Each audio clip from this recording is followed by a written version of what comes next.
सहूलत उनको दी है, लेकिन मैं ये कहना चाहती हूँ कि अगर नैब के पास कोई सबूत होता, जजेस ने बार बार उनसे कहना चाहती हूँ कि अगर नैब के पास कोई सबूत होता, जजेस ने बार बार उनसे सबूत मांगे। पहले नैब को 2 महीने से ज्यादा के लिए कोरोना हो गया और उसके बाद अब जब कोरोना से वापस आए हैं तो उन्होंने 4 हफ्ते मांग लिए हैं प्रोसिक्यूटर चेंज करने के बहाने।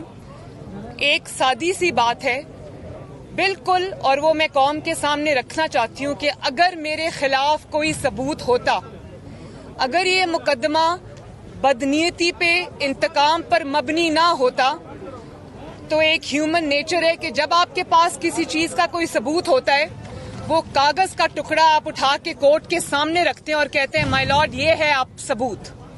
जब आपके पास सबूत नहीं है तो फिर आपको कोरोना भी होगा। वो 2 महीने पूरे नैब को कोरोना हुआ था, 2 महीने चला, उसके बाद आज आके इन्होंने फिर 4 हफ्ते मांग लिए। तो मैं बड़े अदब से जजेस से भी ये गुजारिश करना चाहती हूँ कि justice delayed is justice denied. मैं हर मौके पे, हर पेशी पे, हर हेयरिंग पे कोर्ट में आती हूँ, तो नैब को इतनी ढील नहीं देनी चाहिए। नैब को चाहिए कि सबूत दे अगर है तो, और अगर सबूत नहीं है तो इस केस को और ज्यादा लंबा खींचने की जरूरत नहीं है। इंसाफ होने दें ताकि लोगों को पता चले कि नैब ने कितना गलत, इमरान खान ने कितना बोगस मुकदमा बनाया था। आज सबूत मांग लिए तो नैब गायब है। जी मैडम, क्या कहेंगे गुज़िश्ता रोज जिस तरीके से एक मीडिया हाउस पे सर्च वारंट के जरिए सर्चिंग की गई, मोहसिन बेग साहब को जिस तरीके से गिरफ्तार किया गया, क्या समझते हैं इमरान आप के हाथों से गेम निकल चुकी है, बहुत बुखराहट का शिकार हो चुकी है? देखिए, कल जो हुआ और जो मैं पिछले कुछ दिन से देख रही हूँ, उससे मुझे मुशर्रफ के आखिरी अयाम याद आते हैं कि जब मुशर्रफ को ये समझ आ गई थी कि उनकी हुकूमत खत्म होने वाली है और इक़्तिदार खत्म होने वाला है, तो वो दिन मुझे आज याद आ रहा था जब जजेस को, बल्कि चीफ जस्टिस ऑफ पाकिस्तान को बालों से पकड़कर उन्होंने शायराए दस्तूर पे घसीटा था। 60 जजेस को पेन की एक स्ट्रोक के साथ घर भेज, उनको बच्चों समेत उनके घरों में कैद कर दिया। तो जब मैं इमरान खान साहब की हालत देखती हूँ तो मुझे मुशर्रफ का वो दौर याद आता है कि मोहसिन बेग साहब जब आपके साथ थे, बकौल उनके उन्होंने 1 अरब रुपए का फंड आपको इकट्ठा करके दिया, आपकी सियासी मामलात में मदद की, तब तो वो बिल्कुल अच्छे थे। जब उन्होंने आप पर तनकीद शुरू की तो आप इतना सा भी ज़र्फ नहीं था कि आप वो तनकीद बर्दाश्त कर सकते। आपने एक रियासती इदारे FIA को इस्तेमाल किया और एक कोर्ट ने अब कल कह भी दिया है कि वो नाजायज तरीके से आपने उसको इस्तेमाल किया। आपने उनके घरों की, शहरियों के घरों की दीवारें फलांदनी शुरू कर दी, उनके बच्चों को मारना शुरू कर दिया। तो मुझे तो आपकी ज़हनी हालत पे इमरान खान साहब तरस आता है कि आप, मुझे तो ये कहना कि आपकी ज़हनी हालत ठीक नहीं है, मुझे लगता है आप ज़हनी तौर पे बिल्कुल मफलूज हो चुके हैं। वही मोहसिन बेग साहब जब आपके साथ थे, हमारे पे तनकीद किया करते थे, हमारे पे आपकी पूरी जमात ने, आपके साथ जो उस वक्त सहाफ़ी हजरात थे, उन्होंने हम पर बेजा तनकीद भी की। हमने तो किसी को FIA के जरिए उठवाकर और मार नहीं पड़वाई और जेल में नहीं डाला। और आप कोई आसमान से उतरी हुई कोई मखलूक हैं या आप कोई ऐसी शख्सियत है जिन पे तनकीद नहीं की जा सकती? और हाँ, आपकी जो अहलिया हैं वो हमारे लिए एहतराम के काबिल हैं, लेकिन जो स्टैंडर्ड आप चाहते हैं कि आपकी अहलिया के लिए सेट किया जाए, वही स्टैंडर्ड मरहूमा कलसूम नवाज शरीफ के लिए होना चाहिए था। जब वो लंदन के एक क्लिनिक में, हॉस्पिटल में रेस्पिरेटर पे बेहोश पड़ी थी और जिंदगी और मौत की जंग लड़ रही थी, PTI के लोगों ने डॉक्टर्स का भेस बदल कर और ICU के ऊपर धावा बोला, सिर्फ उनकी तस्वीरें लेने के लिए, क्योंकि उस वक्त ये बात बार बार कही जाती थी टीवी पर और PTI के लोग कहते थे, सहाफ़ी हजरात से कहलवाई जाती थी कि वो तो बेगम नवाज शरीफ को तो कुछ भी नहीं है, वो तो रोज वहां इकट्ठे बैठ के खाना खाते हैं। اور یہ بات میں آج پہلی بار میڈیا کے سامنے کر رہی ہوں کہ جب ہم اپنی والدہ کی عیادت کے لیے لندن میں موجود تھے، آج پہلی مرتبہ میں قوم کے سامنے یہ بات بتا رہی ہوں.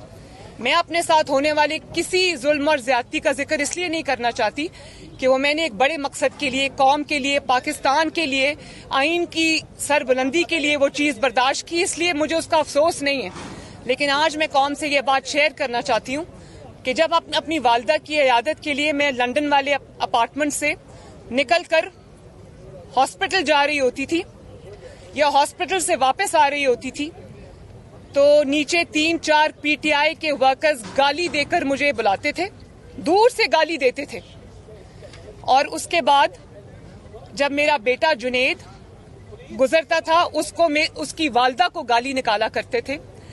اور میں آج میڈیا سے یہ ریکویسٹ کرتی ہوں کہ جب آپ یہ مناظر، آج یہ بات جب میری آن ایئر جا رہی ہے تو جب آپ اس کو چلائیں تو آپ کائنڈلی وہ مناظر دکھائیں جب پی ٹی آئی کے لوگوں نے، میری ماں ڈیتھ بیڈ پر پڑی تھی تو پی ٹی آئی کے لوگوں نے ہمارے گھروں پر حملہ کیا، لندن کے ہمارے اپارٹمنٹ پہ حملہ کیا، میرے بچوں پر حملہ کیا، میرے جو نیفیو ہے حسین نواز شریف کا بیٹا اس پر حملہ کیا. اور اس کے بعد کون سی ایسی مخالف کی بیٹی، بہو، ماں، بہن آپ کے انتقام سے بچی ہے؟ وہ سٹینڈرڈ جو آپ اپنی وائف کے لیے سیٹ کرتے ہیں وہ پھر آپ دوسروں پہ بھی اپلائی کریں. مجھے آپ نے بے گناہ ہوتے ہوئے آپ نے مجھے ڈیتھ سیل میں ڈالا، کسی کی بیٹی کو آپ نے اس کے والد کے سامنے گرفتار کیا، اس کی کیریکٹر اسیسینیشن کی. اور یہ بھی میں آپ کو بتاؤں کہ یہ بھی مناظر ضرور چلائیے گا، گو کہ ہیں تو بہت شرمناک مناظر. لیکن میں جب گلگت بلتستان میں کیمپین چلا رہی تھی، آزاد جموں کشمیر میں کیمپین چلا رہی تھی تو آپ کے پاس میری کیمپین کی جواب نہیں تھا، آپ کے پاس میری پولیٹیکل باتوں کا جواب نہیں تھا. تو آپ کے وزراء نے وہاں کھڑے ہو کر کیمرہ پہ آن ریکارڈ وہ اخلاق سے گری ہوئی تقریریں کی کہ آج بھی وہ پوری دنیا میں جب جب سنی جائے گی ہر عزت دار کا جو سر ہے وہ شرم سے جھک جائے گا. ایک سیکنڈ.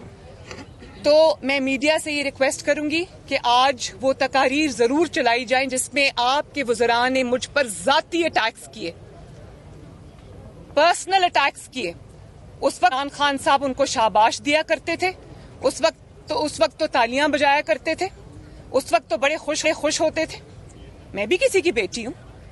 اور اس طرح جب آپ نے جویریہ شہباز کو وہ والد کا ہاتھ پکڑ کر جب کورٹس میں جا رہی تھیں تو جو آپ نے لوگوں کی بیٹیوں کے ساتھ کیا ہوا ہے، آسما شرازی کے ساتھ آپ نے جو کیا، آپ کے لوگوں نے جو غریدہ فاروقی صاحبہ کے ساتھ کیا، جو ثنا بچہ صاحبہ کے ساتھ کیا، وہ قوم ابھی بھولی نہیں ہے. تو جو سٹینڈرڈ آپ اپنے لیے سیٹ کرتے ہیں وہی سٹینڈرڈ برائے مہربانی آپ دوسروں کے لیے بھی سیٹ کریں تو آپ کی بات میں کوئی وزن ہوگا. اور تنقید برداشت کرنے کا حوصلہ رکھیں. مریم کے لیے چھوٹی مریم. اور ایک اور بات، یہ میرے سامنے مریم اورنگزیب کھڑی ہیں، مجھے اچھی طرح یاد ہے. مریم وہ کب کا واقعہ؟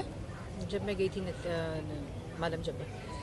یہ مالم جبہ گئی تھی، انہوں نے کوئی پولیٹیکل سٹیٹمنٹ دی تھی، اس کے جواب میں چیف منسٹر کے پی کے جو عمران خان کا چیف منسٹر ہے اس نے انتہائی قابل مذمت الفاظ میں یہ بھی خاتون ہے، کسی کی بہن ہے، کسی کی بیوی ہے، کسی کی ماں ہے، کسی کی بیٹی ہے، ان پر جو حملے کیے تھے کائنڈلی آج میڈیا کو میں ریکویسٹ کرتی ہوں کہ وہ بھی چلائیے.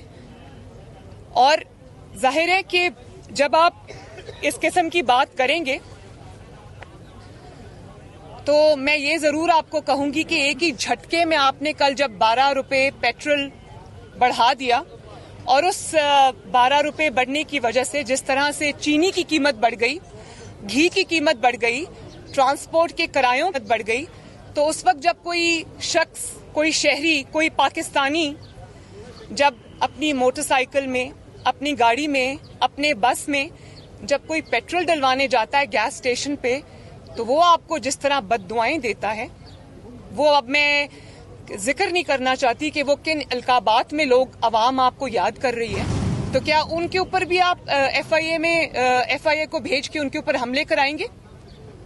تو میں 12 روپے لیٹر جو پیٹرول بڑھا ہے، इंतहाई शर्म का मुकाम है कि आप देखें, और जब वो चूल्हे के आगे सामने जब एक खातून खाना खड़ी होती है, जब उसके पास रोटी के लिए पैसे नहीं है, सब्जी के लिए पैसे नहीं है, आटा के लिए पैसे नहीं है, चीनी के लिए पैसे नहीं है, वो जिन इल्काबात में आज आपको याद कर रही हैं, तो तनकीद बर्दाश्त करने का, अगर गलत काम किया है तो तनकीद बर्दाश्त करने का हौसला रखें। आपके मुखालिफिन ने आपकी गलत बातों के ऊपर, आपके गलत इल्जामात पर, झूठे लग़्व इल्जामात पर तनकीद बर्दाश्त की, बल्कि ना सिर्फ तनकीद बर्दाश्त की, आपका जुल्म बर्दाश्त किया। तो थोड़ा सा हौसला आप भी रखें। लोगों के पास सरकारी गाड़ियां नहीं हैं, लोगों के पास सरकारी पेट्रोल की फैसिलिटी नहीं है। आपकी जो प्राइम मिनिस्टर हाउस की बुलेट प्रूफ मर्सिडीज़ हैं, जो फर्राटे भरती हुई अवाम का मुंह चढ़ाती हुई जाती हैं, तो अवाम को सरकारी पेट्रोल नहीं मिलता, अवाम को ये सहूलत मुयसर नहीं है। और दुनिया का पहला प्राइम मिनिस्टर है, बनी गाला से आप प्राइम मिनिस्टर हाउस देख ले, 15 मिनट का रास्ता है। ये दुनिया का पहला और वाहिद प्राइम मिनिस्टर है जो बनी गाला से प्राइम मिनिस्टर हाउस तक अवाम के खर्चे पे हेलीकॉप्टर में आता है। उस वक्त आप जब हेलीकॉप्टरों में और जब आप सरकारी खर्चे पे पेट्रोल पे, जब आप बुलेट प्रूफ मर्सिडीज़ में, जिनके पेट्रोल के साथ आपका कोई लेना देना ही सफर करेंगे, आपको क्या पता कि एक मोटरसाइकिल वाला जब पेट्रोल भरवाने जाता है गैस स्टेशन पे, उस पे क्या गुजरती है? आपको क्या पता कि आपका किचन तो कोई और चलाता है? आपको तो ये पता नहीं है कि जब पेट्रोल की प्राइसेस बढ़ती हैं तो हर चीज की प्राइसेस बढ़ती है, महंगाई हो जाती है।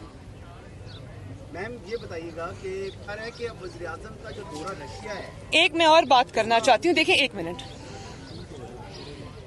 इमरान खान साहब की जो जराइम की फहरिस्त है वो बहुत तवील है, और मैं ये समझती हूँ कि महंगाई, लाकानूनियत, दहशतगर्दी जो वापस आ रही है, सिर्फ यही उनके गुनाह नहीं है कि लोग खुदकुशियां करने पे मजबूर हैं, नौकरियां चली गई लोगों की। उनकी जराइम की फहरिस्त में सरे फहरिस्त जो चीज आती है वो है कि आपने सरकारी खर्च के ऊपर, अवाम की खून पसीने की कमाई पर, अवाम की टैक्स पेयर के ऊपर आपने 4 साल सवाए इंतकाम लेने के और कुछ नहीं किया। है इसका कोई जवाब आपके पास? मैंने माना कि आपके पास अहलियत नहीं है, मैंने माना कि आपके पास काबिलियत नहीं है, लेकिन काश आपके पास एक एहसास रखने वाला दिल भी होता, तो आपको ये एहसास होता कि आपने अवाम के खून पसीने की कमाई, आपने अपने जाती स्कोर सेटल करने में, हसद की जिस आग में आप जल रहे थे अपने मुखालिफिन की वजह से, उसको बुझाने के लिए आपने कौम का हार्ड अर्न्ड मनी, कौम की जो खून पसीने की कमाई थी वो आपने इस्तेमाल की और झोंकी। और ना सिर्फ ये, बल्कि आपने अपने जाती स्कोर सेटल करने के लिए, आपने अपने जाती इंतकाम की तस्कीन की खातिर आपने FIA, NAB जैसे इदारों को अपनी सियासी लड़ाई में झोंका। इसका जवाब है कोई आपके पास? और फिर सबसे बड़ा गुनाह आपका ये है कि भले आप जाली थे, भले आप वोट चोरी करके आए थे, लेकिन आखिर आप वजीर आजम की कुर्सी पर तो बैठे ना। भले आप धब्बा लगा गए उसको, लेकिन बैठे। तो जो 3-4 साल आपको अवाम की खिदमत में जुट जाना चाहिए था, उनके एहसास में जुट जाना चाहिए था, आपने वो 3-4 साल सिर्फ और सिर्फ इंतकाम पे अपनी तवज्जो मरकूज रखी। इस बात का सवाल आपसे दुनिया में भी होगा और आखिरत में भी होगा। आपको भागने की जगह नहीं मिलेगी इंशाल्लाह। इमरान खान का वज़ीर आज़म का दौरा रशिया आ रहा है, और ये भी मैं आपको बता दूं कि इमरान खान साहब, आप किसी रियासत के नवाब नहीं है, आप किसी रियासत के बादशाह नहीं है, ये अवाम आपकी रियाया नहीं है कि आप इसका खून पसीने की कमाई जहां चाहें आप सर्फ करें। एक एक पाई का हिसाब आपको देना होगा। लंदन भागने की इजाजत नहीं मिलेगी, अब देना होगा और इंशाअल्लाह ताला देना पड़ेगा। जी सबका लेंगे। हसन आपका दौरा रशिया होगा या नहीं होगा, या इन्हिसार ये मामला अपोजिशन के हाथ में है या नहीं? अगर आप लोग पहले तरीके टेबल कर देते हैं तो फिर ऐसी सूरत हाल में वज़ीर आज़म रशिया नहीं जाएंगे, तो आप इजाजत दे रही है नहीं? देखिए, मैं तो ये समझती हूँ कि इमरान खान साहब को प्राइम मिनिस्टर हाउस के ही फिलहाल किसी कमरे में बंद कर देना चाहिए। वो जहां जाते हैं, जिस मुल्क में जाते हैं, पाकिस्तान का तमाशा बना के आते हैं। अभी आप चाइना में देखा आपने उनको, चाइना में सवाए इस इम्प्रेशन की वो पैसा मांगने गए थे, क्या इम्प्रेशन आपको नजर आया? और पैसा भी नहीं मिला, बल्कि वहां पर बलोचिस्तान में जब आपके जो सिक्योरिटी फोर्सेस के एहलकार हैं वो शहीद हो रहे थे, तो आप वहां पर बैठकर ओलंपिक्स का मैच देख रहे थे। मैं कहती हूं कि जरूर देखते, लेकिन थोड़ा सा भी दर्द दिल होता तो वो पिक्चर्स आप रिलीज ना करते। वहां आपके फौजी शहीद हो रहे हैं, वहां आप ओलंपिक्स का मैच देख रहे हैं। कि कोई आपका वज़रा में से भी इतना समझ और अकल वाला नहीं है या दर्द वाला नहीं है जो आपको ये बता सके कि ये बैड ऑप्टिक्स है, ये मत करें। तो वो जिस मुल्क में जाते हैं दूसरे मुल्क की बुराइयां शुरू कर देते हैं, और जो बने बनाए पाकिस्तान के ताल्लुकात हैं वो भी बिगाड़ के आ जाते हैं। इस हुकूमत में जितना फॉरेन रिलेशंस का या जो हमारे दूसरों मुल्कों के साथ, इंटरनेशनल कम्युनिटी के साथ इंटरनेशनल रिलेशंस जो पाकिस्तान के थे दूसरे मुल्कों के साथ, जो मतलब एज ओल्ड जो अच्छे ताल्लुकात थे, इन्होंने उनको भी बर्बाद कर दिया। सिर्फ मईशत बर्बाद नहीं की, पाकिस्तान आज अकेला और तनहा खड़ा है, और आपके दोस्त ममालिक भी आपको मुंह लगाने को तैयार नहीं। उसका जिम्मेदार सिर्फ और सिर्फ इमरान खान है। तो मेरा ये ख्याल है कि इनको रोकना चाहिए। अगर ये कहीं जा भी रहे हो तो इनको हाथ जोड़ के कहना चाहिए कि पाकिस्तान अब मजीद बर्बादी का मुतहम्मिल नहीं हो सकता। काइंडली आप ये दौरे मत करें। जी आप क्या पूछा? सॉरी, टेबल नहीं करे तरीके अदम एतमाद नहीं, उनके जाने से पहले 24 को जा रहे हैं, वो 24 से 26 का दौरा है। इजाजत ले रही है नहीं जाने की क्वेश्चन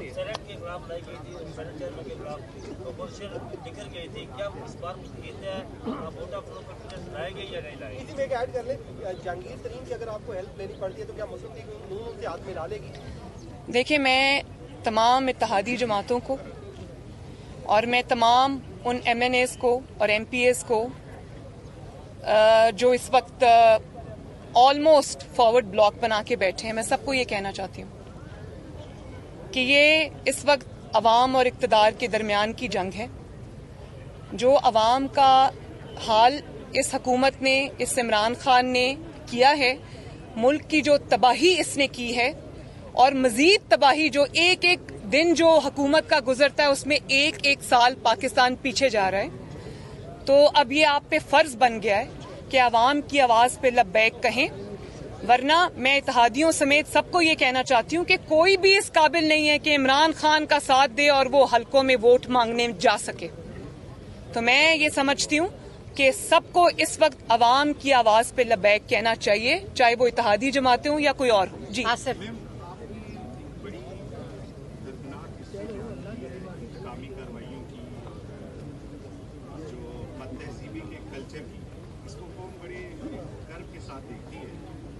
लेकिन दूसरी तरफ आप जो इस केस का हवाला दे रही साबिर हाशमी साहब का, या इवन हमारे जर्नलिस्टों का आप देख लें, जितने जर्नलिस्टों को FIA के नोटिस आए, जिसमें सार साहब हैं, पहले अहमद सुरानी थे, मैंने ठीक है, वो बदनामे ज़माना कानून जो है पीका का, वो आपके दौरे हुकूमत में बना। तो क्या एश्योरेंस है कि आइंदा इस तरह के कंप्रोमाइज़ नहीं किए जाएंगे इक़्तिदार में होते? देखिए, बड़ा अच्छा सवाल है आपका। कोई कानून बदनामे ज़माना नहीं होता, सवाए उस कानून के जो डिक्टेटरशिप बनाती है, उसका इस्तेमाल उसको बदनाम करता है। अगर आपने एक कानून को उसके असल इस्तेमाल की बजाय आपने सहाफ़ियों से बदला लेने पे इस्तेमाल किया, सच बोलने पे इस्तेमाल किया, इंतकाम लेने पे इस्तेमाल किया, पॉलिटिकल स्कोर सेटल करने में इस्तेमाल किया, तो फिर तो वो बदनाम ज़माना है। लेकिन अगर आपने उसका सही इस्तेमाल किया, जिस स्पिरिट के लिए वो कानून बनाया जाता है या बनाया गया था, उस स्पिरिट के लिए इस्तेमाल किया, तो कानून तो खराब नहीं होता, कानून का इस्तेमाल खराब होता है, गलत इस्तेमाल खराब होता है। और मेरी हमदर्दी है, देखें, मैं एज अ फ्रेटर्निटी मैं मीडिया की रिस्पेक्ट करती हूँ, और मैं ये समझती हूँ कि मीडिया वॉच डॉग होता है। मीडिया की तनकीद कभी बेजा भी होती है, लेकिन बहुत दफा ऐसा भी हुआ है कि मीडिया की तनकीद की वजह से इंसान को अपनी कोर्स की दुरुस्तगी का मौका मिलता है, अपनी गलतियां सुधारने का मौका मिलता है, इंसाइट मिलती है चीजों में। तो मैं ये समझती हूँ कि पाकिस्तान में इस वक्त जो सहाफियों के साथ हो रहा है, चाहे वो हामिद मीर साहब हो या वो कोई भी हो, मैं ये समझती हूँ कि इस वक्त दुनिया का खतरनाक तरीन मुल्क जो सहाफ़ियों के एतबार से है वो पाकिस्तान है। कौन सा ऐसा जुल्म है जो सहाफ़ियों के साथ नहीं उठाया गया? उनके बच्चों को यतीम किया गया, उनको सरेआम गोलियां मारी गईं, उनको सरेआम ब्रॉड डे लाइट में उठाकर डालों में डालकर ये ले गए। कहीं FIA, कभी नैब, उनके सारे चीज़ें खोल के रख दी, उनके ख़ानदानों को सफ़र करना पड़ा। तो मैं ये समझती हूँ कि ये बहुत ही, आप अपनी गलतियां नहीं देखते, अपनी गलतियों की निशानदही करने वालों की तकलीफ आपको होती है। तो ज़रा हौसला रखें तनकीद का, या फिर सियासत छोड़ दें। शहबाज शरीफ बतौर सदर मुस्लिम लीग नून तहरीक अदम एतमाद के हवाले से बहुत बड़ा सियासी जुआ खेल रहे हैं। अगर वो नाकाम होते हैं तो क्या वो अपने पार्टी ओहदे से दस्तबरदार हो जाएंगे? और दूसरा सवाल प्लीज, क्या आप और मुस्लिम लीग नून मौजूदा आर्मी चीफ की दोबारा एक्सटेंशन के हक में हैं? देखें, मैं ये समझती हूँ कि पाकिस्तान मुस्लिम लीग नून ने अगर तहरीक अदम एतमाद पे के लिए अग्री किया है तो मैं पहले भी जो मैंने मैसेज इत्तेहादियों को दिया है हुकूमत के, जो मैंने मैसेजेस डिसग्रंटल्ड जो भी उनके MNAs हैं, MPAs हैं, उनको दिया है, वही चीज़ मुस्लिम लीग नून पे भी लागू होती है। अवाम आपकी तरफ देख रहे हैं, ऑपोजिशन की तरफ देख रहे हैं, सहाफ़ियों की तरफ देख रहे हैं कि कोई उनके लिए आवाज़ उठाए और इस जो इतनी बर्बादी और तबाही उनके ऊपर आई हुई है इमरान खान की सूरत में, उससे उनको निजात दिलाए। तो मैं ये समझती हूँ कि अगर ऑपोजिशन इस वक्त एक्ट नहीं करेगी तो ऑपोजिशन भी बराबर की, लोग उसको बराबर का जिम्मेदार ठहराएंगे। तो हमने अपने अवाम के पास वापस जाना है, इलेक्शन में हमने उन्हीं के पास वापस जाना है। तो लोग ये पूछेंगे कि जब हम तकलीफ से गुजरे थे तो आप कहाँ थे? बाकी मैं ये समझती हूँ कि इंशाअल्लाह ताला उम्मीद है कि कामयाबी होगी, क्योंकि इमरान खान साहब इस वक्त अपनी लास्ट लेग्स पे हैं। तो मैं ये समझती हूँ कि ये एक ऐसा रिस्क है जो लेना चाहिए। जी आप जब उसकी कोई जिक्र होगा, कबल अज वक्त है ये सवाल, तो मैं जरूर उसका जवाब दूंगी। अभी ऐसा कुछ आया नहीं हमारे सामने।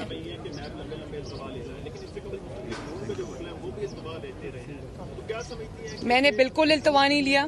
मैं आपको एक बात ये बता दूं कि जब मेरे वकील हैं अमजद परवेज साहब, उनको कोरोना हो गया तो उनकी कमर में तकलीफ हो गई, वो बैठ नहीं सकते थे। तो उनके लिए इस्लामाबाद और लाहौर का सफर जब मुश्किल हो गया तो फिर मैंने इनको एंगेज किया, इरफान कादिर साहब को। मैंने सिर्फ ये नहीं कहा कि मेरा लॉयर बीमार है और वो 2-2.5 महीने अब नहीं आएगा तो मुझे 2-2.5 महीने का इल्तवा चाहिए।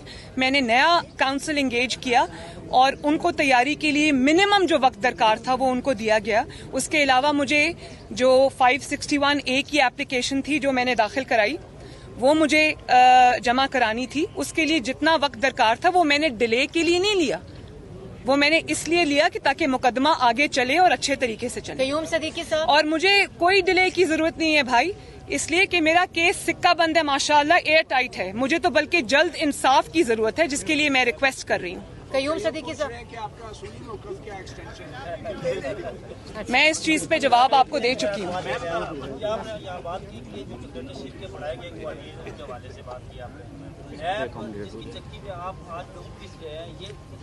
का बढ़ाया हुआ कानून था, लेकिन आप जब इक़्तिदार में थे तो आपने इसमें तब्दील क्यों नहीं किया? अब कर देंगे इंशाल्लाह। आखिरी सवाल, वोट ऑफ नो कॉन्फिडेंस के हवाले से क्या अपोजिशन जमातें अंपायर के न्यूट्रल होने का इंतजार करी या समझते अंपायर न्यूट्रल हो चुके?